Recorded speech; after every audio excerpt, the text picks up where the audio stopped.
Fomos!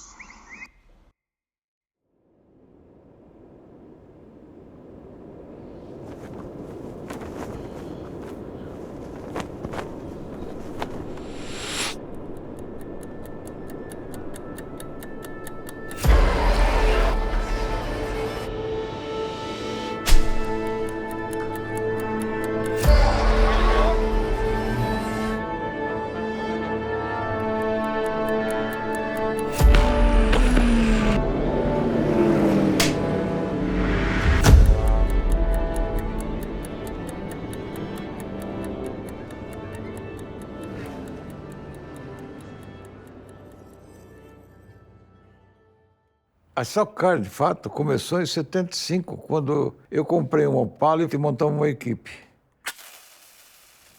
Quem é o Washington Bezerra?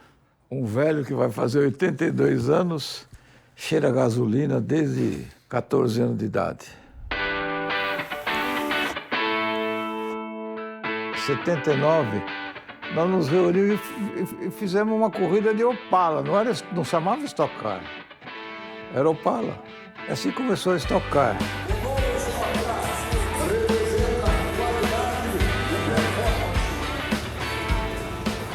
A Stock Car, eu tô nela desde que ela começou, era muito amador. O piloto comprava um carro, muitas vezes guardava na própria garagem, pegava um mecânico e levava para a pista. E então as preparações eram muito simples. Qualquer bom mecânico fazia um Stock Car. Era uma coisa absurdamente maravilhosa.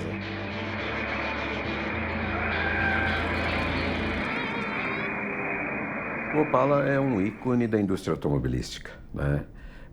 A maioria das pessoas que a gente conversa, encontra, em algum momento da vida tiveram um Opala.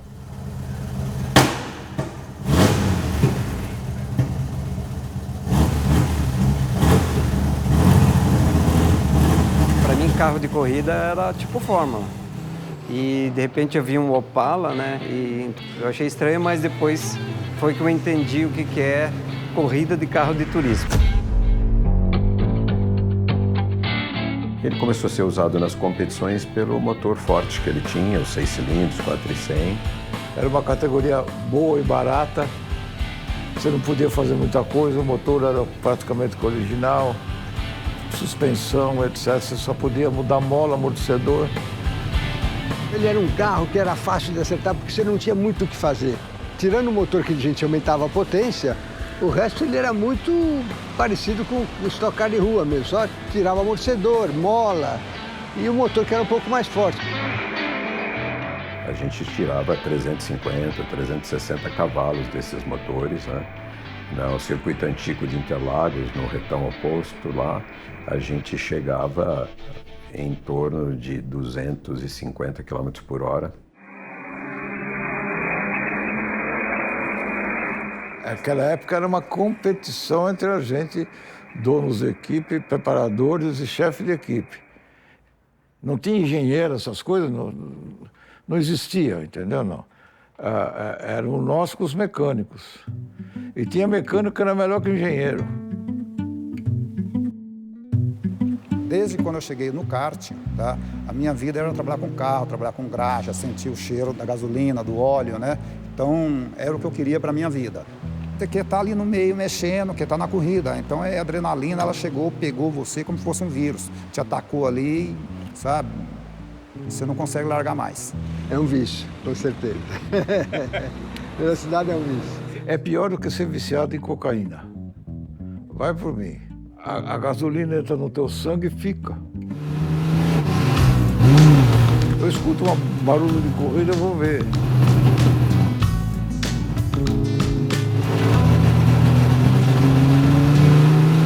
É a coisa mais linda que tem de barulho. Só o barulho já é de arrepiar, entendeu?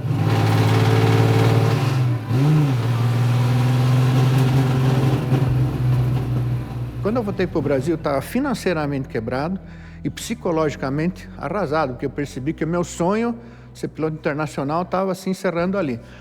Aí eu tenho um grande amigo meu, já falecido, que era o Paulo Renato. Flingo, a gente na Motos vai fazer uma categoria de Opalas e querem que você corra lá. Naquela época ainda era pneu radial. o carro vinha escorregando, quer dizer, puta, maravilha pilotar aquilo lá. É uma honra, né, poder pilotar um carro com uma história tão grande. Realmente você volta àquela essência de como que é um piloto raiz, né, como o pessoal diz.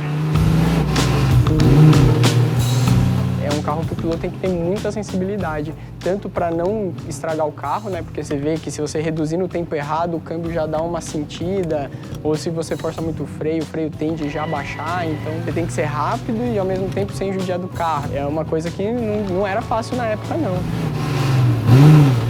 Essa garotada, eles não imaginam o que era lá atrás, porque pra você ter ideia, no ano de 79, acho que 80 também, nós corríamos com Opala com freio a tambor na traseira.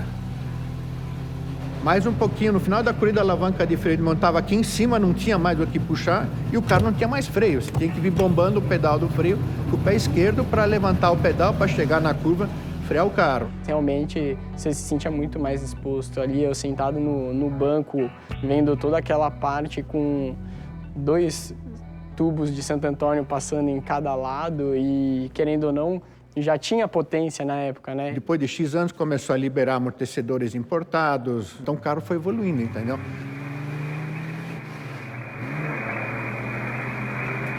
O Washington ia buscar muita coisa lá fora mesmo, os amortecedores bios, ele trazia muita coisa de lá. Fui para a Europa para comprar os amortecedores, o Edgar Melo Filho, no aeroporto. Pelo amor de Deus, me traz uns cones bons, porque o resto é tudo umas porcaria. E eu tinha uma carta da GM me apresentando no dealer team da Opel. E eu fui no dealer team e falei, porra, o que vocês estão usando de amortecedor aqui? Que eu não vi o amortecedor, a cor. Ele falou, nada, amortecedor aqui é Bilstein. Quando ele falou Bilstein, eu nem entendi. Ninguém mais usa outro amortecedor aqui na Europa a não ser o Bilstein, porque ele é a gás. O que eu fiz? Eu peguei e trouxe para todo mundo. Até que quando chegou em 86, uma roubalheira lá dentro da GM, lá no departamento de promoção e marketing, a GM caiu fora. Ninguém sabia a continuidade da categoria, né? Como ia sustentar. Tinha uma associação chamava Associação de Pilotos e Patrocinadores, que passou a administrar a categoria. O presidente era o Afonso Jafone e depois o Washington Bezerra. Então, meu irmão e o Washington Bezerra, eles encararam o negócio e tocaram em frente. E assim começou a verdadeira Stock Car. Vai acontecer a largada em Bahia, bandeira verde. A primeira coisa que fizeram foi descaracterizar o carro, né? Para não parecer com nenhum GM, mas não dá publicidade de graça. Aí fizeram um monstro, né? É um Frankenstein, né? Um carro de 17 metros de comprimento. Parecia o carro do Batman mesmo. Resolveram descaracterizar a forma do Opala, mas é ele que estava ali embaixo. Então foi feito primeiro uma carenagem hidroplast, carinhosamente chamada ou apelidada de Batomushi, porque ela era grandona, gigante e tal, meio desajeitada. Foi um peso extra que pôs no carro, né? E dentro disso tudo foram tentando fazer um pouquinho mais o aerofólio traseiro, um spoilerzinho dianteiro, para ganhar um pouco mais de downforce. Então, isso melhorou muito a aerodinâmica dele, ficou bem mais rápido o carro, mas também foi melhorando os freios. O carro parava mais, já começava a ter mais segurança. O Washington criou esse carro com distribuição de peso diferente e, como é em toda a categoria do automobilismo, né, aquilo inspira o outro a fazer melhor, né?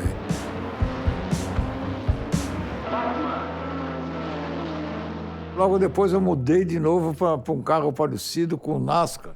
Aí a categoria ficou bonita e estava todo mundo recomeçando, né? Carroceria diferente, alguns componentes, o motor, né? Que o Meyer era bom, muito bom em preparar motor, né? O Paulo pesava mais de 100 quilos e o banco do piloto era totalmente lateral. Quando ele sentava, o carro ficava extremamente desequilibrado. A gente colocou o banco do carro no meio. E só que o Opala tem um túnel ali onde passa o cardan, né? Tá, mas como é que o cara vai pilotar com o banco no meio? Eu já vi que a distribuição melhorou absurdo. Pô, mas uma perna para a esquerda, uma perna para a direita e o túnel no meio. E eu perguntei para o Paulo, Paulo, se eu fizer isso, você guia? Fala, guia, pode fazer que eu guio. Você trocava a marcha aqui, acelerava aqui e embreagem aqui desse lado e o freio. O freio do carro, do Stock Car, baixava, né? Então, no meio da reta, você dava uma encostada para subir o pedal para você poder frear. Então, porra, ficava... Como vou fazer? Daí é o engenheiro meio. E aí eu tinha um cabo de acelerador que na reta ele segurava o acelerador no fundo com esse cabinho, com a mão, para ele poder levantar o freio, porque o freio abaixava na reta.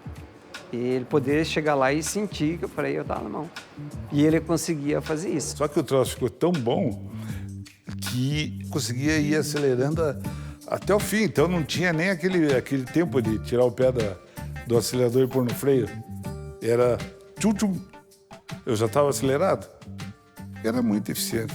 Tão eficiente era que, no fim do ano, proibiram. Depois veio outros pilotos, né? Um deles até o Wilson Fittipaldi, um nome importante, né? E ele estava fora. A vinda do Wilson agregou muito em termos de mídia, de divulgação. Eu conheci o Wilson, nós tínhamos 15 anos de idade. Trabalhar com o Wilson era ótimo. O Wilson foi meu amigão. Quando ele morreu, parte da minha coisa de automóvel foi junto com ele. Entendeu? A gente era muito amigo.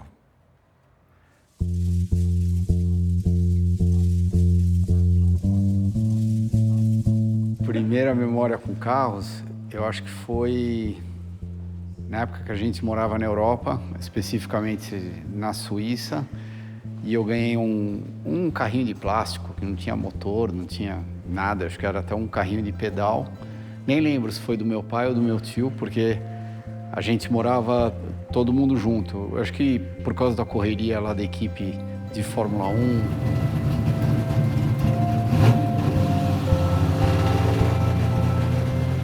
Meu pai sempre foi muito ligado na mecânica do carro, ele sempre foi muito ligado nos carros em si. E isso foi algo que me marcou demais como criança, porque eu acho que fazia parte do meu dia a dia. Eu não conhecia outra história, eu não conhecia, de repente meu pai vai ser um advogado, ou é algum advogado, de repente meu pai tem uma tecelagem. Para mim não tinha isso, para mim era carro de corrida sempre. Era carro de corrida sempre.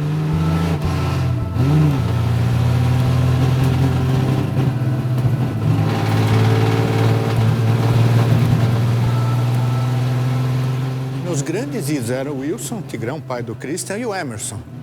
O Emerson corria com 77 e o Wilson com 7. Aí quando eu comecei a correr de carro, que eu tive a oportunidade de escolher o número, falei, vou pegar o 7 para relembrar os Fittipaldi, meus grandes ídolos. Só que eu botei um na frente, para não ficar exatamente igual, entendeu? Quando o Wilson falou que ele ia parar de correr no final de 94, nós fizemos um trabalho grande no sentido de não deixar a categoria morrer.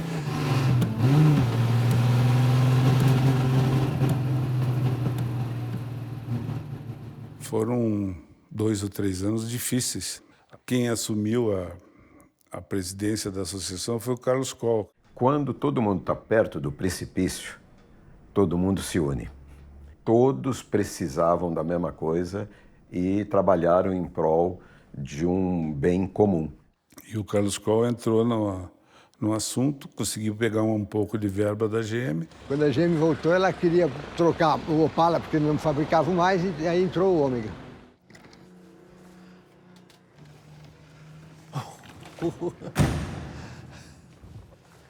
O carro que eu corri.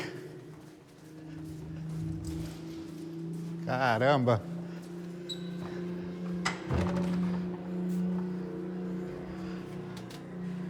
Que legal, meu Deus do céu, viu? Isso aqui comparado com os carros de hoje em dia, que evolução. Falta um detalhe aqui. Quero dar uma volta nisso aqui depois. Muito legal, bacana.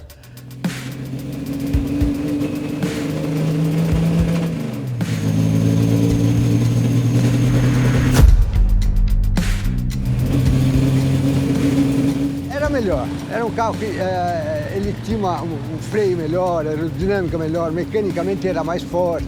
Foi uma mudança radical, né? Porque a gente ficou praticamente assim, 20 anos com o Opala e você sai do Opala para entrar num Ômega, que era o carro novo.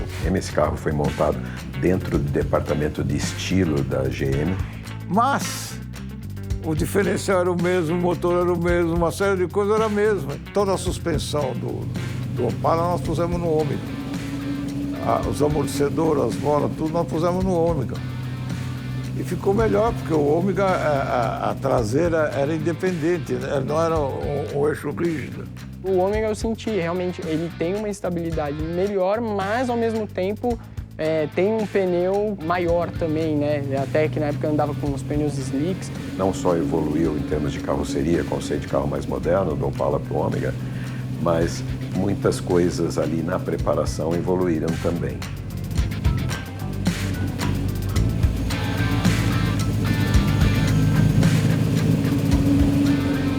O Ômega, quando começou, ele era mais lento que os Opalas. A corrida de estreia foi em Goiânia e ninguém tinha o carro acertado para andar da maneira 100% ideal. Porque o carro pulava, chacoalhava, não tinha amortecedor certo, com aqueles carros totalmente indomáveis.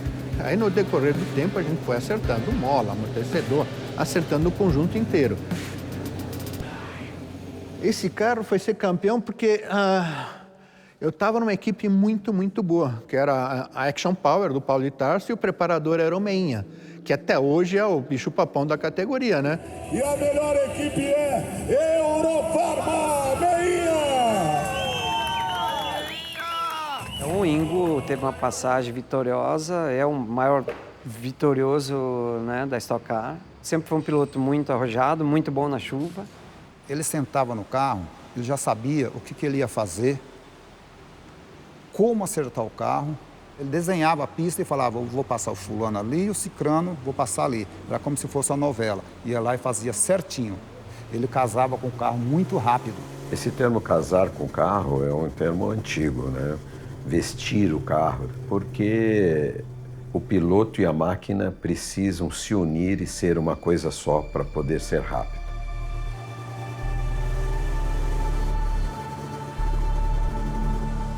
Em 98, quando a General Motors anunciou na coletiva de imprensa do Salão do Automóvel o desligamento total da Stock Car, a Stock Car tinha morrido naquele momento. Fomos à General Motors, né? Falaram, nós não vamos continuar a patrocinar a Stock Car porque nós paramos de produzir o Ômega, não tem finalidade de patrocinar um campeonato no carro que não existe mais. Pedi a oportunidade de apresentar um projeto diferente, propus que eles comprassem apenas uma cota de 4, ou seja, 25% do investimento, que nós tirássemos toda a operação de dentro da GM. Ele falou, nós, General Motors, queremos que vocês corram de Vectra. Aí eu falei, não tem cabimento, cara. Correr de Vectra, tração dianteira, motor 2 litros, motorzinho, comparado com um V8, 6 cilindros em linha, roncando, né? Então, eu pensei em fazer uma base de competição mais eficiente do que as adaptações no carro de rua, que a gente fez no Opala e depois fez no Ômega, fazer realmente um carro de competição que pudesse ser vestido com o modelo do momento que a montadora ou as montadoras viessem a necessitar. Então, por isso surgiu a ideia do chassi tubular.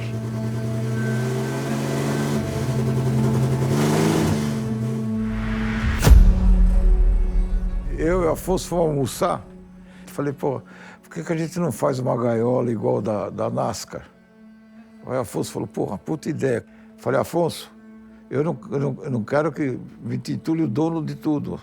Chamei o Carlos Coll na minha oficina e falei, nós achamos que é a solução para Stock Car. O que você acha? Foi boa ideia. Ao longo daquele ano, o projeto foi evoluindo, eu precisava que alguém fabricasse esses chassis no Brasil. E eu não conhecia o seu Zeca. Eu fui indicado pelo Washington Bezerra. E o Carlos Coll queria fazer com um amigo dele lá em São José do Rio Preto, sei lá onde que é. Falei, você tá louco, pô? Vamos fazer aqui em São Paulo, mas quem? Falei, vamos falar no Zeca, o Zeca já faz kart. Conversamos com o Zeca falou, eu quero. E foi uma coisa incrível, porque ele não me conhecia pessoalmente, nós não assinamos um contrato, não assinamos nenhum papel de pão. Foi na palavra, no aperto de mão, no olho do olho, como deve ser. 6 meses fabricamos 30 carros. Foi uma loucura.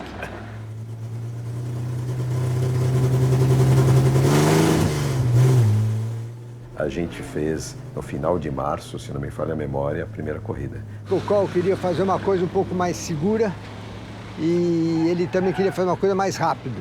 E o carro, por ser uma estrutura tubular, ficou mais leve, bem mais leve, ficou mais seguro e mais rápido.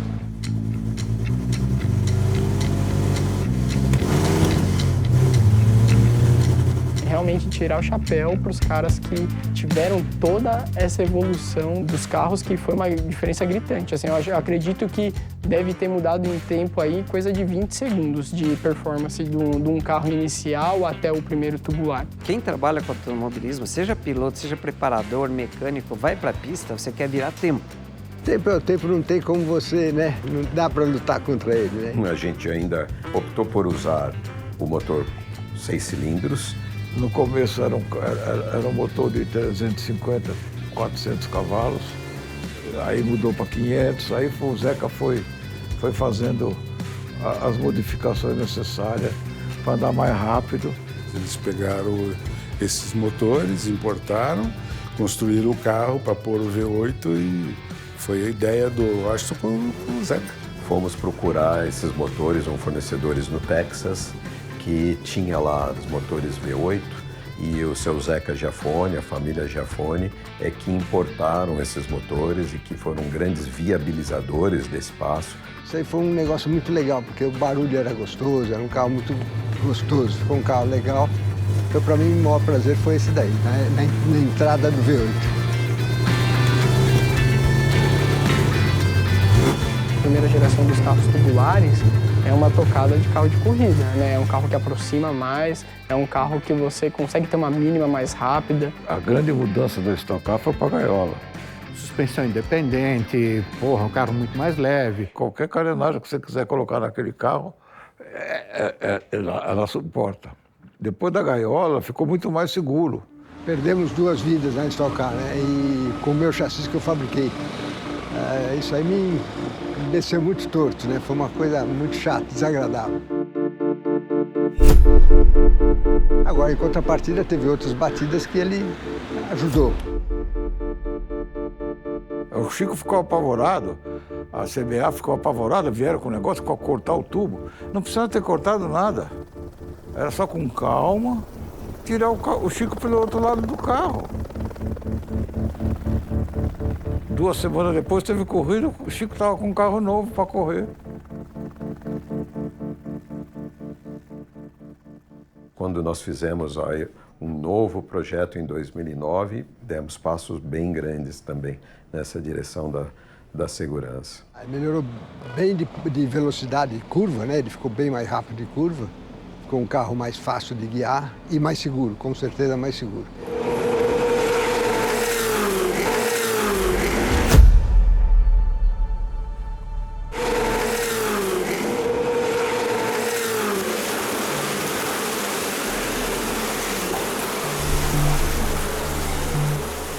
O carro anterior estava há 15 anos.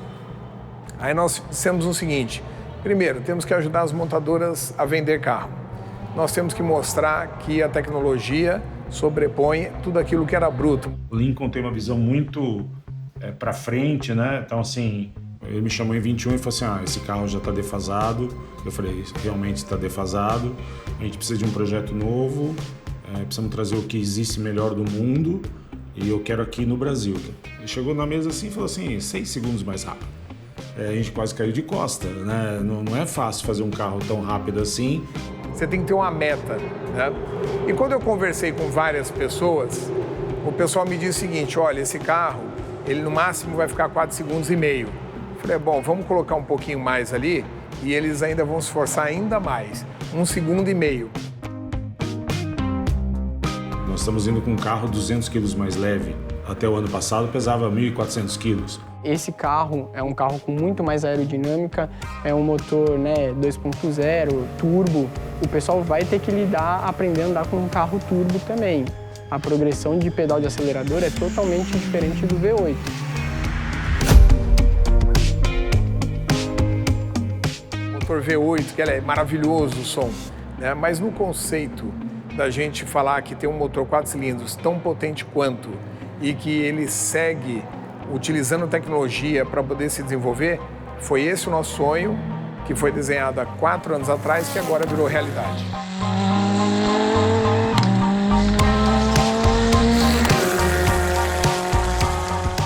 Uma tendência mundial, a gente tem uma diminuição dos motores.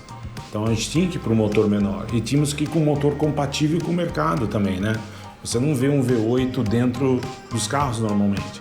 São construções mecânicas mais avançadas. Às vezes eu costumo dizer, tem 4 rodas, tem pneu, é carro de corrida.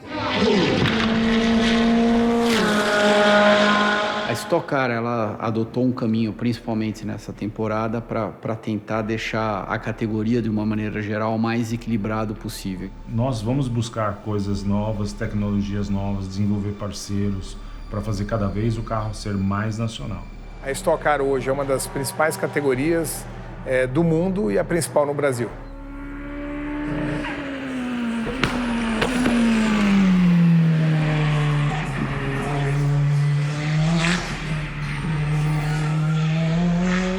As fatalidades que nós tivemos no Stock Car foi por uma questão de a gente não conseguir absorver o impacto. E nós tivemos a participação da ArcelorMittal, que é uma gigante em termos de aço. Conseguimos um tubo superior que vai trazer muito mais segurança para o piloto, né?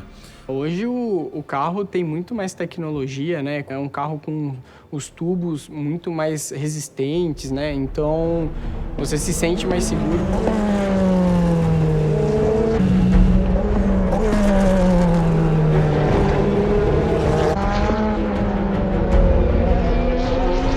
Uma competição, não adianta, você não vive do passado. Você tem que viver do presente. O presente é resultado. O passado é legal você lembrar, bater papo, igual a gente está fazendo aqui, mas o presente é o que importa. Esse pessoal lá de trás, né, eles têm uma importância fundamental, né, para Stock Car como categoria, né? E assim, eles fizeram aquilo que a tecnologia permitia naquele momento. Hoje nós usufruímos de muito mais recursos, né? Por isso que nós podemos então fazer um carro tão mais rápido, tão mais tecnológico. Mas assim, eles tiveram fundamental importância na manutenção da categoria, né, no prestígio que ela tem. Eu torço para a Stock Car. A Stock Car é meu filho mais novo. Ou mais velho, sei lá.